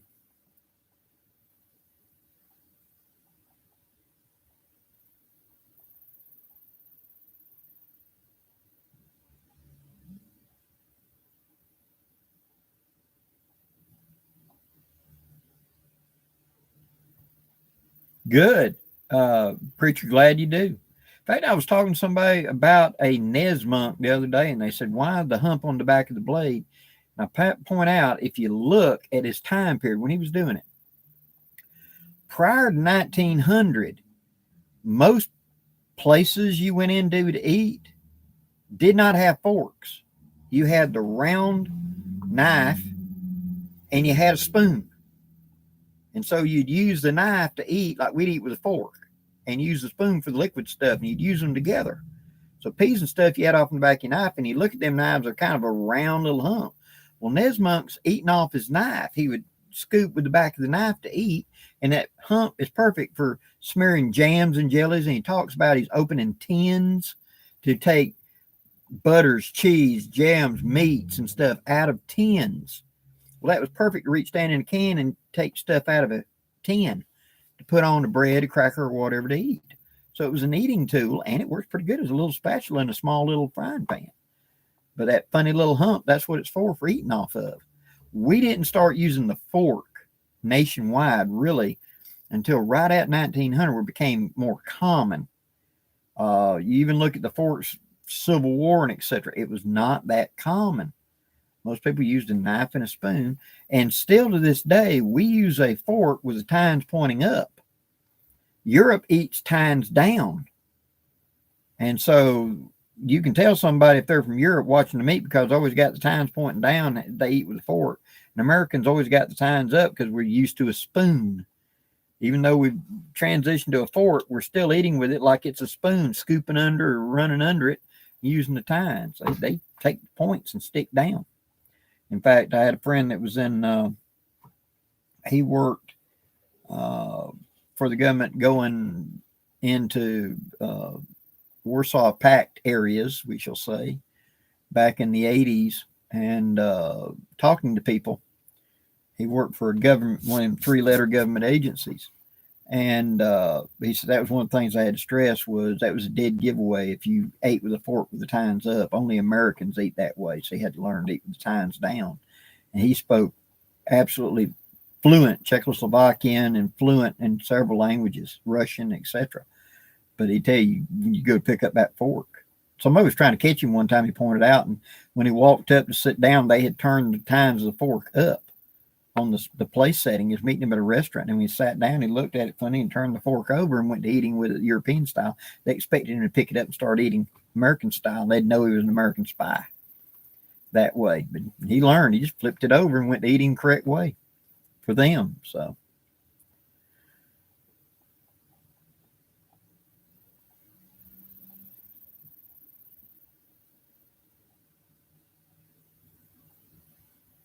yeah.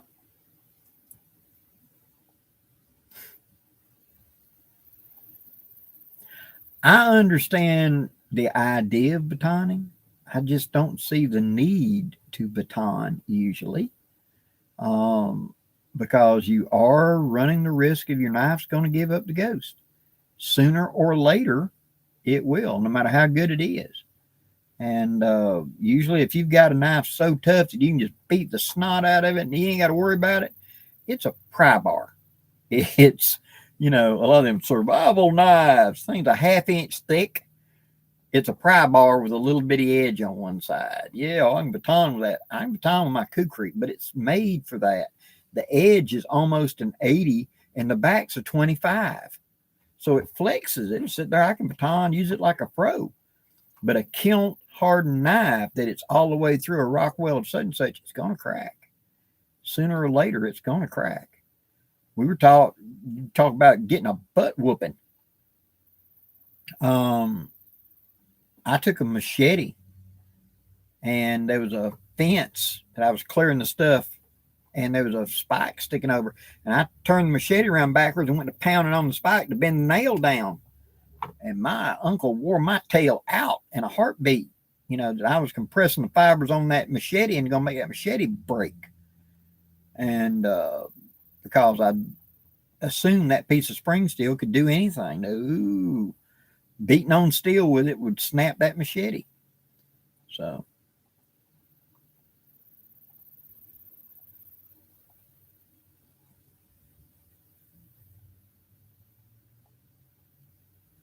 Oh, that thing. Blackie, what do you think about the M9 Phobos 9 military knife? If we wanted something to cut wire with, we'll issue a wire cutter. The AK bayonet had them serrations. The Phobos supposedly would do the same idea. And there was a buck knife. Back in the 80s or early 90s, the Navy put out a request for a knife to be used by the SEALs. And a lot of your manufacturers all jumped on it and submitted blades. Now, cold steel SRK failed, but just barely. And how they finally determined was they took a vise and welded it to the side of a ship. And they put a sign up that said, if you can break it, it's a free case of beer. And they took 1/2 inch of the blade and put it in that vise and put a cheater bar from hell and clamped down. And you had to step off the side of the ship and try to bounce on that handle to get it to break. And the knife that won didn't break, and the knife that failed was the cold steel SRK, and it broke underneath the handle. Well, Buck submitted this great big old huge buoy type thing that had these screw on little God knows what's that screw into the handguard to make it act like a grappling hook for underwater for SEALs to be able to hook the coral or something. And they announced that the SEALs had adopted their knife. Bull. The SEALs never adopted the knife. Buck gave like 50 of them to the SEALs, and the SEALs were using them as training aids and using them as pitons to nail into coral. They were not using it as a knife. From that, when I look at the Phobos, that's what I think of. Somebody in power probably took that basic idea and rolled it up and ended up being that big, broad buoy type bayonet to put on the gun. And it just, that's a lot of weight to carry. It's not that good of a field knife. It's not that good of a bayonet. We don't use bayonets anymore in combat. I'd rather have a kukri, or like we saw in Afghanistan, give me a tomahawk or a kukri. If we got to do close hand-to-hand fighting, I'd rather do that, because an AR is not designed for torquing and banging. It ain't an M14. It ain't a Garand. And you can kick an M4 and snap it in half. You know, if it's anchored at the barrel and anchored at the stock, you can kick a man's body weight in the middle and it'll bend and break. The receiver can't take it. It'll bust out. So something that you and I can wrestle with, no. Wrong gun for a bayonet. Give me a kukri or give me a tomahawk up close. Forget the gun. If we're down to the edge weapons, that's what I'd prefer.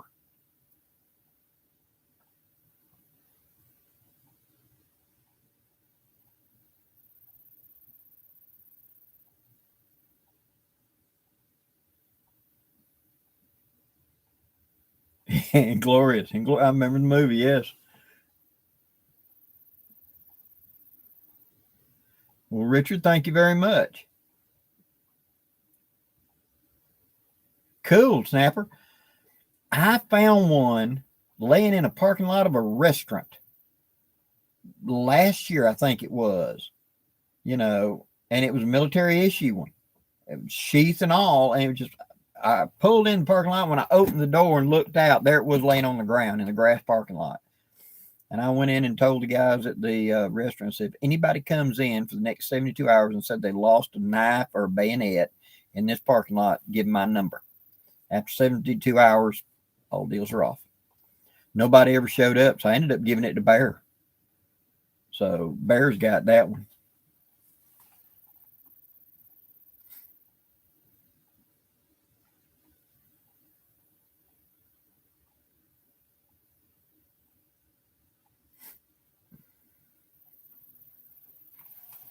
Garen, I don't think I have. I may have seen it, but it's not ringing a bell.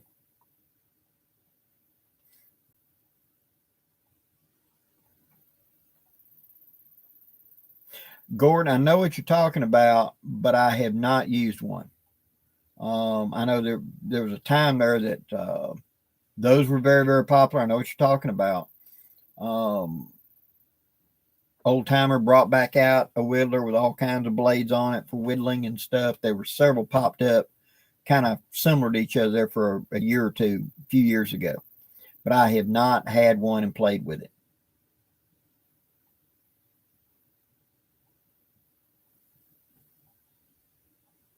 Sir Malcolm, what's your favorite way to deal with groundhogs?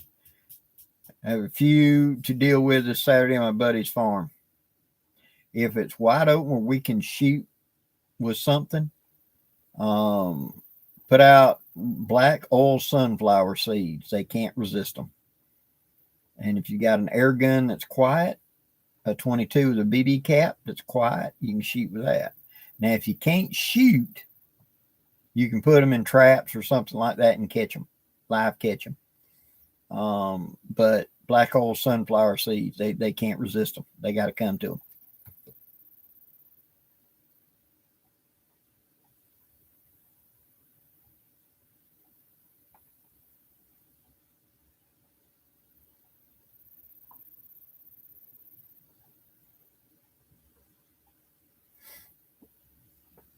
Oh, Jay Baker, you got his compass. That's cool.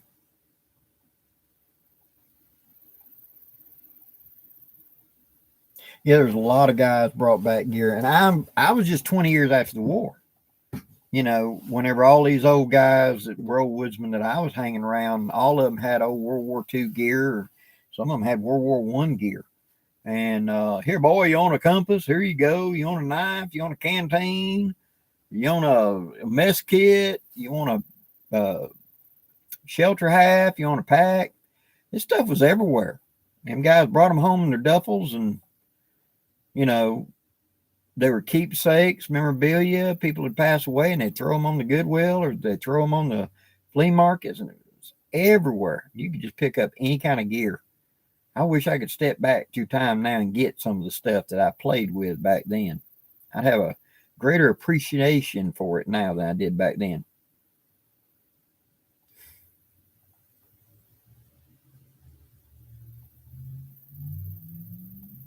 Snapper, my uncle pointed out to me that he was in the Marine Corps. The K-bar, we think the great fighting knife K-bar.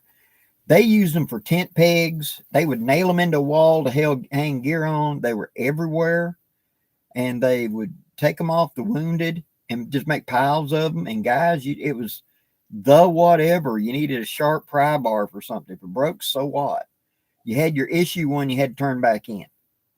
But all the ones, the battlefield pickups and stuff, they just pick up them K-bars and bayonets and stuff like that. And they used them for tent pegs. They used them for whatever. I remember a member of the family talked about they were in Italy and some of the Anzio stuff, and they were trying to go up a rock face, and they didn't have pitons, but they had bayonets. And so they waited till they were doing heavy artillery, so it wouldn't attract much attention. And they went to hammering bayonets into the rock cracks to be piton handles to climb up the rock, because they didn't have pitons, but they had bayonets. So it was the usable, disposable, and everybody, we think of, oh, what a great collectible. But the soldiers at the time went, it's a piece of junk, tent peg, something that they just utilized and got rid of when they didn't need them. Thank you, sir, to Mr. Richard. Camo shotgun. If you're looking to buy a complete gun, and that's going to be a little tough. If you want historically accurate or semi-accurate, those guns are going to be fairly expensive. If you want like a CVA or something like that, just for a hunting gun, those are good, reliable hunting guns. The CVAs are something to look at. You can a lot of times find them in thrift shops, Goodwills, stuff like that. No, not Goodwills anymore, but you know what I mean. And they're not high value, so you ain't putting a lot of money in them. On the other hand, if you're wanting a decent historic one, go look up on YouTube, I Love Muzzleloading. And there's a guy on there, and he builds kits and stuff from time to time, as well as companies that are important, like the Lyman Great Plains Hawken, which was a decent Hawken. It was actually Inner Arms made them. Lyman just put their names on it. And he shows you where you can go today and get kits and stuff like that, or completed guns. So I'd go to the I Love Muzzleloading on it and just look through his playlist, and that should give you some ideas of where to look at a reasonable price. Dude, the price of these guns is ridiculous today. I remember when a Hawken was $400. Now they're $1,000. It's just different times. Edgar, how well do those shelter halves work? If you get them where their snaps are spaced correctly, the weather's coming from this way, you put this one snapping over that one so you don't have a gap right there for it to blow under. They work decent. Most of us kids started out with a shelter half, and I still like a shelter half. I get 3 shelter halves. You got the 2 that lock together, and I modify one. So when I want them locked together for winter, I would put the modified one on the ground as a ground sheet. Whenever I want it to be used open like a Walleen, I take the modified one and snap it in on the side. And you've got the doors wrap around them where the doors join the main body. I split that along that seam so it comes up. And I put 2 additional pole sets to hold it out so it's a little porch, like a Walleen too. And that was one of my favorite canoe tents for a long time, because I didn't have to tote it on my back. And I'd put it in the canoe and flip the canoe upside down, set it up facing the water, be a ground pounder. I rode out a lot of weather in one of those, and it was a good tent like that.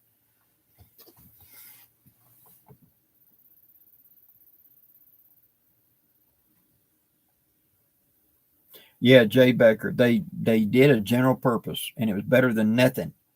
But stories abound of those things failing in combat too.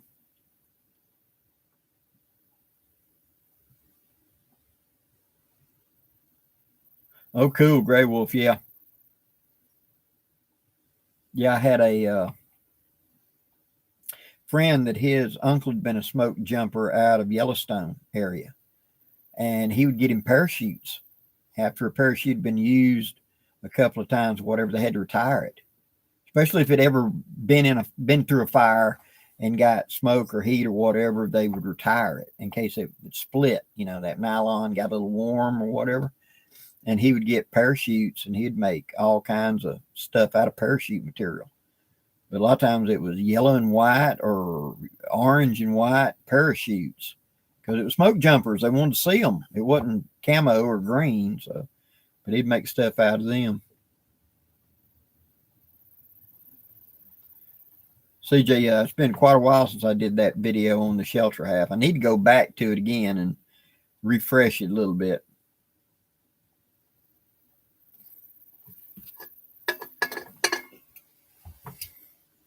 I wonder though, we came up in such a good time to have all this surplus. I mean, the idea of bushcraft and camping doesn't really take off to the early 1900s. And that's when camping had stopped being the way you got from A to B, because there was no place to stay for the night. And you were probably traveling by horse and buggy. And so you just found a field someplace and camped every night, and everybody expected it. And so the surplus gear was always being used for that stuff. And so all this, the Civil War gear that was surplus, the 1800s gear that was surplus, the early stuff that was surplus, and World War One stuff that was surplus, World War II stuff that was surplus, that allowed people like us to have access to good gear at a cheap price. So we could go fishing, hunting, camping with this stuff, because if you didn't have a shelter half, you had to make a tent. I mean, there weren't any tents except in the Sears and Roebuck catalog. You know, you wouldn't go to a local hardware store and get a tent.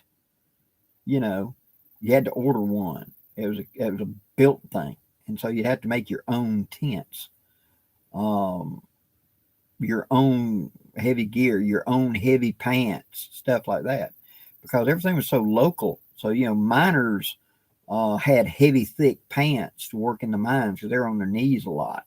And they didn't want the pants to wear out. And Sears and Roebuck opened that up for us, where you could get gear that weren't available locally and get it shipped into you, the internet of the day. In fact, today I was looking, Justin gave me a copy of the 1903 Bannerman's catalog. And dude, I mean, you're in there looking at, here is 51 Navy cold, virtually new, and it was $2.50. 1,000 rounds of 36 paper cartridges to shoot in it was $1. Pre-made up surplus Civil War cartridges, $1. 1,000 caps was $1. Yeah, wow. If I could step through time. But now, since our modern armies have gone to all this nylon stuff, and they do not necessarily surplus it all out, we sell it off to third world countries to outfit their militaries rather than selling it to you and me. And so the surplus places like I go to are becoming few and far between, and getting harder and harder to be, because the military is recycling rather than surplusing off so much gear. We've just had 10 plus years of war in the Gulf War, and we're done with it now. We're out of Afghanistan. We're out of all this stuff. And yet we're not seeing huge piles of surplus just showing up. You know, we've recycled it to somewhere else. We're selling it back to these places we just left. And I wonder, the next generation coming up, what they're going to have. You know, you're going to be forced to have to buy new gear.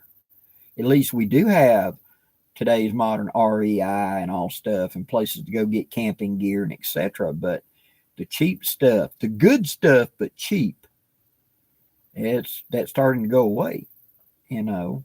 And what I would have never believed, you know, when I can remember walking in pawn shops as a boy, and they just have a barrel, a wooden barrel full of World War I and World War II bolt action rifles. $25, $30 a piece. You want an old Mauser? Oh, we do have ammo for 8mm and hunting, so you could turn that. And a lot of us boys, that was your first hunting gun. Was a old Mauser or something where they took off, defarbed it, cut the stock down, and made it into a hunting rifle for you. And then some local gunsmiths would put a Weaver set on it, and you'd put you a Tasco scope on it, and it's good to 100 yards. You know, my first bolt action high power rifle was an 03 A3 Springfield 2-groove barrel. I bought out of that barrel at Joe C. Jones Pawn Shop for $61. I cut grass. I bought my own. I was 12. $61, 30-06. Had a good bore in it. Been refitted right after the war. Put in surplused out, and here it was. You know, God, how I wish I had that 03 A3 Springfield again. But we're not going to have that. That era is gone. So it means all the more that, good night, Sir Malcolm. we need to take our gear. Whenever you're done with it, find somebody starting out and pass it on to them. You know, at my gathering this time, I got rid of a lot of gear. I tell them, make me an offer. You know, $1, $5, I don't care. Do you need a sleeping bag? Do you need a pack? I put a bunch of stuff out on a trade blanket because I want to share that back. And William, his small son, got several things off my bag, off my pack. So yeah, if you got some, put it out there. Get it to that next generation. We've got to do something to get them going.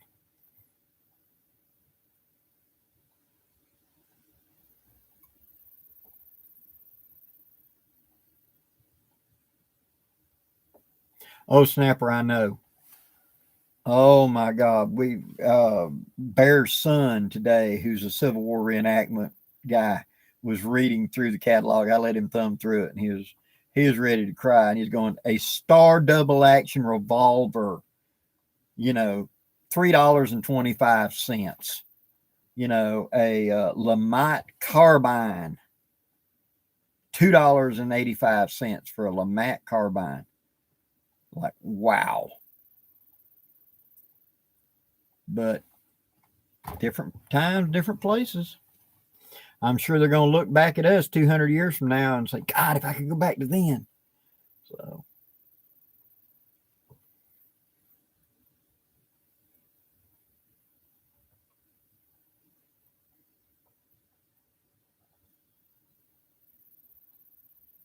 Bushcraft preacher, I know.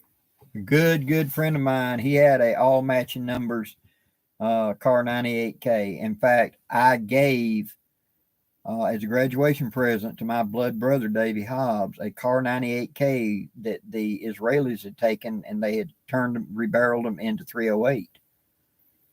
And I picked one up when they were available for $200 a piece. A mint 98K, and all they had done was change out the barrel, so it was in 308 instead, and made up the magazine knob to be able to handle 308. And so that's what he took several deer with that gun, and now he's passed it on to his son. But I remember being able to pick up the Ishapur 308 jungle carbines for $225 in 308.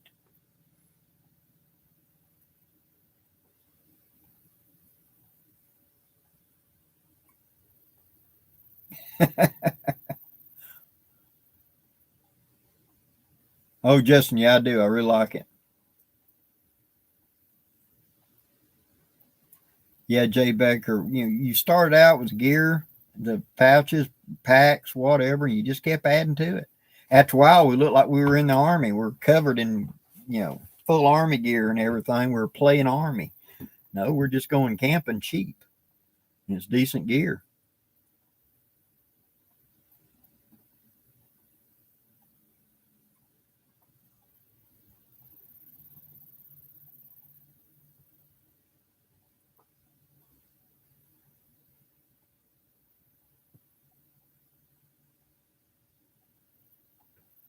Yeah, I wonder though, I saw quite a few young people at this gathering, and I really, really was encouraged by that. I want to see young blood in this. We need to share and pass on this information and get as many of these young people involved in it as we can. That's our job as Silver Wolves, is to pass on the knowledge. Like I said, in my family, we had a saying, those who can do. Those who can't do it anymore, teach. So if you can be a farmer, be a farmer. But when you finally get old and your back's had it and you cannot be a farmer anymore, that's when you teach the next generation with your 40, 50 years of experience. I told Dan Lutz that, he said he broke his back and that he couldn't do the jobs he'd done anymore. He'd been he'd built race cars, he had worked for the state, he had done all this stuff, couldn't do any of it, and he was kind of depressed. And I said, you were a trapper for 40 years, Dan. Well, yeah, I was just a trapper.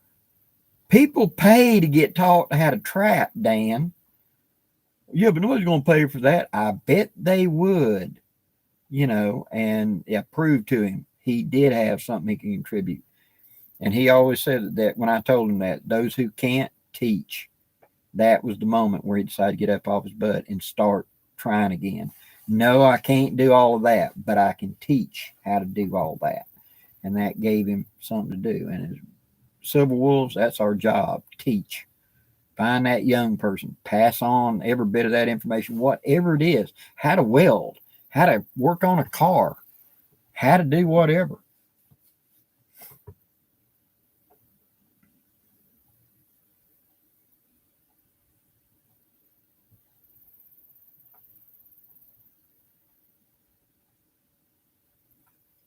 Yep. Snapper, I can remember Arisakas, Mausers, a couple of Carcanos that they would mount a big plate, run the cord up through the stock, drill a hole into the bolt, bring the cord up through the bolt, go up through the barrel, up, and make a lamp out of it. And the trigger was the turn the light switch on and off. So yeah, they made all kinds of stuff. Hello, Texas Sheepdog.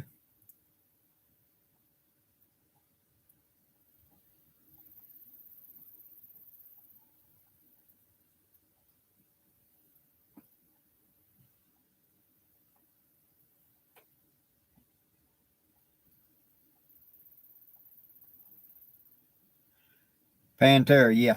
Teach them how, and you fed them for the rest of their life. I can just hand you a fish, or I can teach you how to fish. That was one of the most wisest parts of all of that teaching to me, was that. It was to teach them, not just this, but skills. Teach them the skills. And that, to me, was one of the biggest things.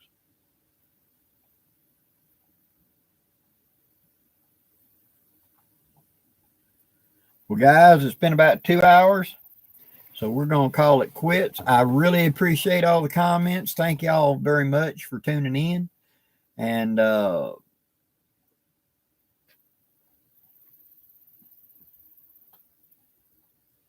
Malcolm, I know what you mean. It makes me sad to see how much is being lost as well. But it don't mean they can't rediscover it. God knows what was lost before we got here, and we had to rediscover it. So maybe it'll happen again. So anyway, guys, good night to everybody. I appreciate y'all dropping in, and we'll be doing it again at 7 next week, Thursday night. And if anything changes, I'll let y'all know. Till then, safe journeys. Have a great night, guys.